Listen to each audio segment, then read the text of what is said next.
If you've just arrived in Canada or are about to move to Canada, you might be wondering how exactly to rent your first apartment here. A while ago, I made a video on how you can find an affordable apartment where I focused more on the search process. So if you're a total beginner, then I'd recommend you to watch this video up here. And you can also find that video under the playlist Housing in Canada. Assuming that you already have a rough idea of your budget, the size of the apartment that you want, and the location, then the next step will be to actually rent the apartment. So in this video today, I will walk you through 12 steps or tips to rent your first apartment here in Canada. We'll talk about the application process, what documents you'll need to sign the lease, and also what you can prepare while you are still in your home country to make the renting process easier. I'll be referencing Toronto here since I live in Toronto, but most of what I'll be talking about will be applicable throughout Canada. So let's now start with tip number 1, preparations in your home country. There's a ton that you can do while still in your home country to prepare for renting an apartment in Canada. Start familiarizing yourself with the rental market in Canada. That way you'll have an idea of what to look out for. What neighborhoods do you want to target? What kind and size of apartment are you looking for?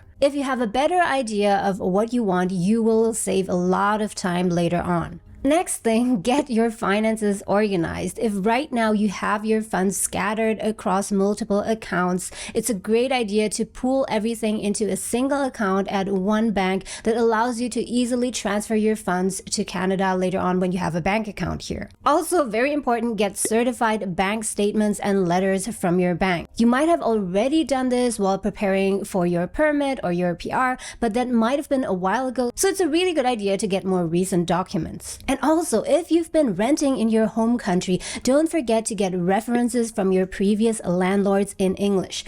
This can later on serve as backup documents, and I'll explain about this later. Now let's go on to tip number 2, which is to rent in person. Some of you have previously asked me if it is possible to rent a property from overseas.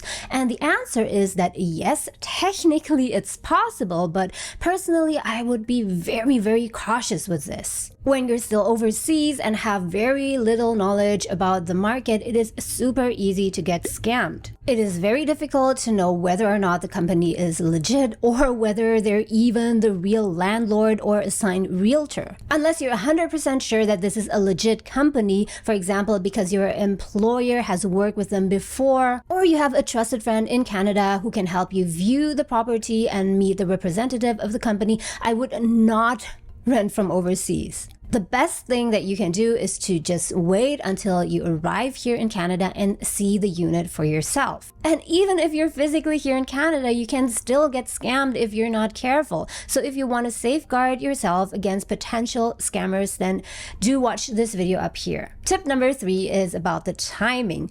Rent your apartment about 2 to 3 weeks after you arrive in Canada. And again, of course, this is just a tip. Why wait? If you can get a great apartment on day 1, then of course go for it. But usually it's not that simple to rent an apartment, especially the apartment that you want, unless you have certain documents in place. And I'll talk about those documents a bit later. When you first arrive in Canada, there are just so many things to get done, and moving in can be quite stressful. I and my husband rented our first apartment here in Toronto about a month after we arrived. We just took our time to explore different neighborhoods and see where we'd like to live and how we enjoyed the vibe. Also, what the grocery options were and what the transportation connection to the campus we studied at was like, and so on. Because after all, we would be living in our apartment for at least 1 or 2 years, and in fact, even longer. And by taking your time to explore different options, you can avoid making the wrong decision. Okay, but now you might ask me, where do I live in the meantime? And this brings me to tip number 4.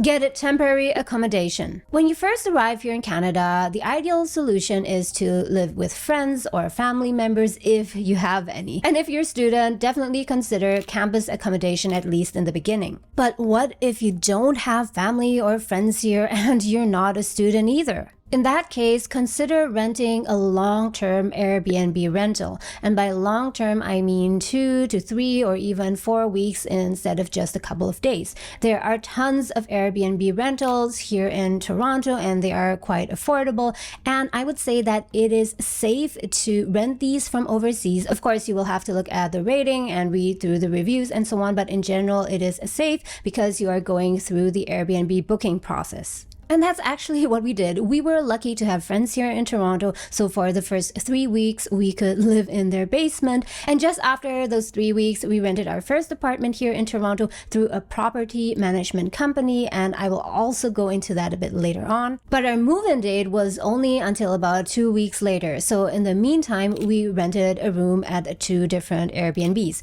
And at that time, I think it cost around $50 per night. And by now, the rates will have certainly increased, but you'll still be able to find something decent and clean for between $60 and $70 per night. And if you rent long-term, so more than a week, usually you will get a special discount.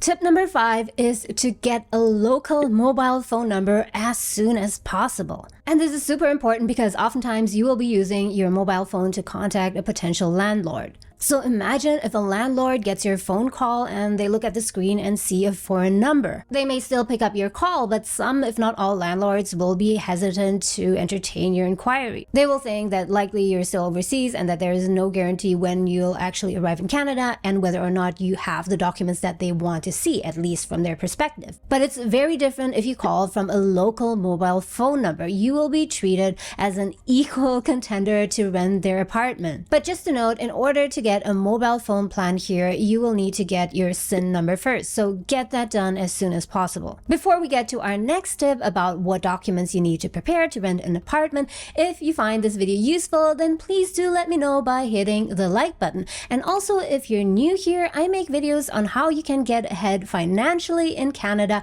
while still enjoying life. And if you're interested in these kinds of topics and you want to hear more from me, then also make sure that you subscribe and also hit the notification bell so that YouTube will update you every time there's a new video from me. Thank you. Tip number 6 is to prepare your documents. And here I will run you through the basic requirements that landlords will usually ask you for. Requirement number 1, credit check. Oh no, I know, that's exactly what we thought in the beginning. No credit history, how can we possibly rent an apartment here in Canada? But don't worry, there are still ways to rent an apartment here in Canada even if you do not have any local credit history, although there may be some limitations. Some or even most landlords will not rent their property to you if you do not have any Canadian credit history. And unfortunately, you can also not transfer your credit history from your country of origin, no matter how great it is, to Canada. It just doesn't work that way. So if you do not have a Canadian credit history, it is really up to the landlord whether or not they will still consider you for renting their apartment based on the other documents that you can present. And that is why it becomes even more important to really prepare these following documents. The second thing that landlords usually want to see is a bank statement from a Canadian bank that shows that you have funds here in Canada, and ideally also a bank letter. If you can show that you have enough funds in your bank account here to cover a few months of rent, then it will increase the landlord's confidence that you'll be able to pay your rent on time going forward. And the more money you can show in your bank account, usually the better. And anyway, you will need this bank account here not just to show proof of funds, but also to pay your rent. Many, if not most Canadians, pay their rent through direct deposit, where every month the rent is automatically deducted from their checking account. And here's something else that you can do in addition to that. So here's a question that you might have. What if I only have like $5,000 here in Canada in my newly opened bank account, but in my home country, I actually have, let's say, $50,000. In that case, here's something that you can do to perhaps strengthen your case. You can provide your landlord with your bank statement from your home country's bank. And here, of course, there is no guarantee that the landlord will accept this document as a proof of funds because the bank is overseas and it is hard for the landlord to judge whether or not those funds actually exist or not. But in any case, it won't hurt. When we did our rental application here, we submitted our bank statement from a Canadian bank, but because we had more money still in our home country, on top of that, we also submitted a bank statement and bank letter from our home country. See, this is where it will come handy. And that showed the landlord that yes, we have funds here in Canada, enough funds to cover 3 to 4 months of rent. But in addition to that, we also still have money in our checking account in our home country that we are planning to transfer to Canada within the next few weeks. Another very important requirement that landlords usually ask for is your pay stub and employment letter. And both of these you can get from your employer. And these two documents are super important because this will show your landlord that not only you have enough money to cover rent for the next, let's say, 3 months, but you will also have enough money coming in going forward to pay your rent in the future. And that is the most important thing that your landlord wants to know. So did we have these things in place when we arrived here? No, absolutely not. But despite not having a job and no fixed income source yet, when we arrived here, we were still able to rent an apartment. And later on, I will tell you how. Here's another set of documents that landlords will ask you for, which are references. And yes, these are indispensable. These are very, very important because these are documents that will attest to your character and trustworthiness. So here's the thing. The strongest document would be a reference letter from a previous landlord here in Canada, which in all likelihood you will not have because you just arrived here. But don't worry because there are other documents that you can use to substitute these, and there's again no guarantee how the landlord will perceive these and whether or not the landlord will accept these, but it is definitely worth trying and it has worked for us. Reference letters from colleagues, friends, or teachers here in Canada. A reference letter from your Airbnb host where you stayed at, if they're willing to provide this to you. And lastly, yes, also reference letters from your landlord in your home country.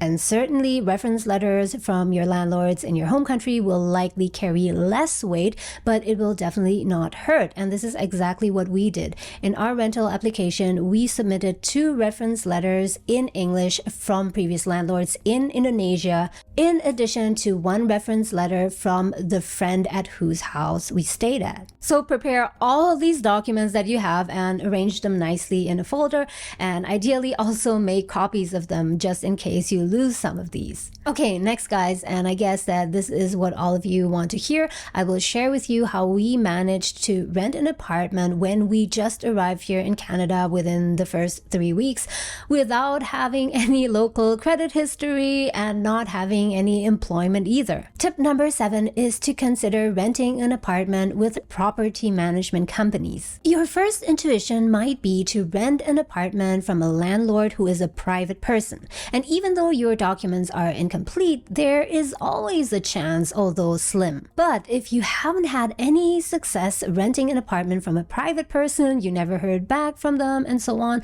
then try to consider renting an apartment from a property management company. So what are property management companies? Property management companies are companies who manage an apartment building. And usually they do not own the apartment building themselves, but they are responsible for maintenance, for repairs, and also for signing on new tenants. Once we made an appointment with a property management company and we went to the apartment, viewed it, they were actually open to us submitting an application, even though we stated upfront that no, unfortunately, we do not have any credit history here and we do not have any income yet because my husband at that time, he was a student on a study permit and I was on an open work permit, but I didn't have any work here yet. But here's what we did. When we met the supervisor on site who showed us the apartment, and we liked the apartment. After that, we immediately showed her all the documents that we had in our nice little folder. So we opened our folder and we ran her through all the documents that we had.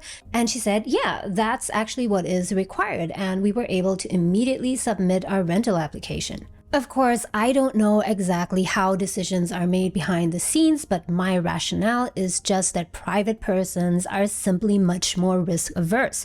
They usually would only have maybe 1 or 2 or 3 units to rent out, and they want to be extremely cautious not to be renting out the apartment to the wrong person. And I can totally understand that. If I were a landlord, I would prefer renting out the apartment to someone who had all the standard documents in place, including pay stub, employment letter, credit history in Canada, and so on, instead of to someone who had mostly documents from a foreign country that I know nothing about. Whereas a property management company can just afford to take on a bit more risk. They have experience renting out their unit to all kinds of people from all around the world, and I bet that they have some kind of internal process in place to vet potential tenants. So how do you find an apartment with a property management company? It's very, very simple, and I cannot name you a specific company, but what you can do is just simply type into Google property management companies in Toronto, and then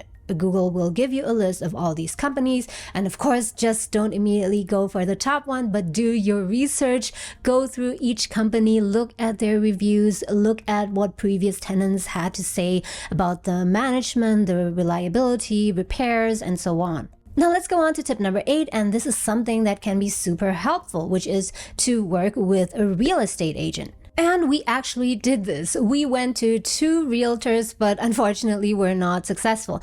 When we presented them with our budget of $1,000 to $1,200, and by the way, this was 5 years ago, this would be impossible nowadays, they tried searching for us, but they just couldn't find anything.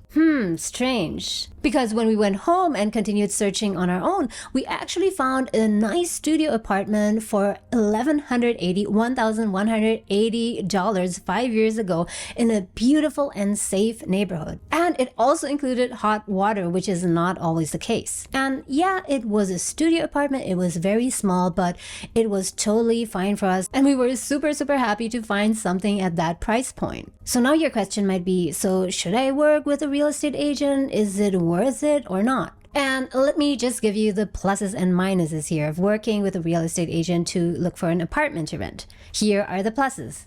When you work with a real estate agent, they usually have access to a huge database of listings, which are usually genuine listings because they have already gone through a selection process, and from their experience, they just know which ones are genuine or not. By working with a realtor, you kind of get a second brain to help you do the search. And also, it doesn't cost you anything because usually the commission when you rent a place is borne by the landlord. Now let's get to the minuses of working with a realtor. The downside of working with a realtor is potential over-reliance and missing out. Here's what I mean. When you work with a realtor, you can easily get into a mindset where you just leave the whole search process to them. And you might think that since this person is a realtor, they're really experienced and they got everything covered and you don't need to worry, they will find the perfect apartment for you. But the problem is that there are cases, like in our experience, where there are listings that the realtor is just not aware of. And the other reason, of course, is financial. A realtor certainly doesn't make as much commission from a rental agreement, from a lease, as they would when assisting to buy or sell a property. And that's just human. And because of that, they might not be as invested and they might not prioritize that apartment search as much. So if you over-rely on a realtor and not continue doing your own search, then you might risk not finding anything in the end. So what to do? I think that it doesn't hurt working with a realtor. My tip is just to keep on searching on your own and do not fall into that over-reliance trap. Tip number 9 relates to speed. And yes, previously I said take your time searching for an apartment, explore the neighborhoods first, and so on. That being said, once you find an apartment that suits your criteria, you gotta move really, really fast. Especially in big and competitive cities like Toronto and Vancouver, affordable apartments, or let's not say affordable apartments, but relatively cheaper and decent apartments disappear in no time. It can just be gone in a matter of days. So once you do an apartment viewing and you've decided, okay, I like this apartment, immediately just submit your rental application. And just in case you don't know yet, here in Canada, when you want to rent an apartment, usually you will need to submit what's called a rental application. So that's usually some kind of form that you will need to fill out along with submitting a bunch of documents that we talked about earlier. So definitely don't just wait around and think, okay, I'll think about it and maybe next week or in 2 weeks I will apply for that apartment, because by that time it will likely be gone. Tip number 10 is to pay several months in rent up front, if you can afford it, of course.